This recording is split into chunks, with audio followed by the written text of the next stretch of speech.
Insulin योग्य जागी आणि योग्य पद्धतीने घेतले तर त्याचा परिणाम अधिक चांगला होऊ शकतो. त्यामुळे इंजेक्शन स्वतःचे स्वतः घेणार असाल तर बेंबीच्या आजूबाजूला यू शेप मध्ये, मांडीवरती आणि इंजेक्शन दुसरे कोणी देणार असेल तर दंडावरती घेऊ शकता.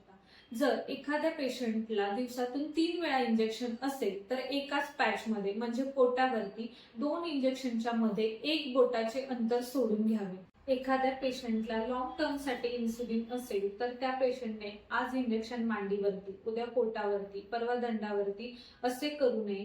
इन्सुलिन घेताना नेहमी 1 आठवडा पोटाची डावी बाजू, 1 आठवडा पोटाची उजवी बाजू, 1 आठवडा डावी मांडी, मग उजवी मांडी या प्रकारे घ्यावे, जेणेकरून व्यवस्थित साईड रोटेशन होईल. एकाच जागी वारंवार इन्सुलिन घेतल्यास त्वचेखाली गाठ तयार होते, त्यामुळे इन्सुलिन अपुऱ्या प्रमाणात शोषले जाते. म्हणून प्रत्येक वेळा इन्सुलिन घेतल्यानंतर त्याच भागात जागा बदलत राहणे खूप महत्त्वाचे असते.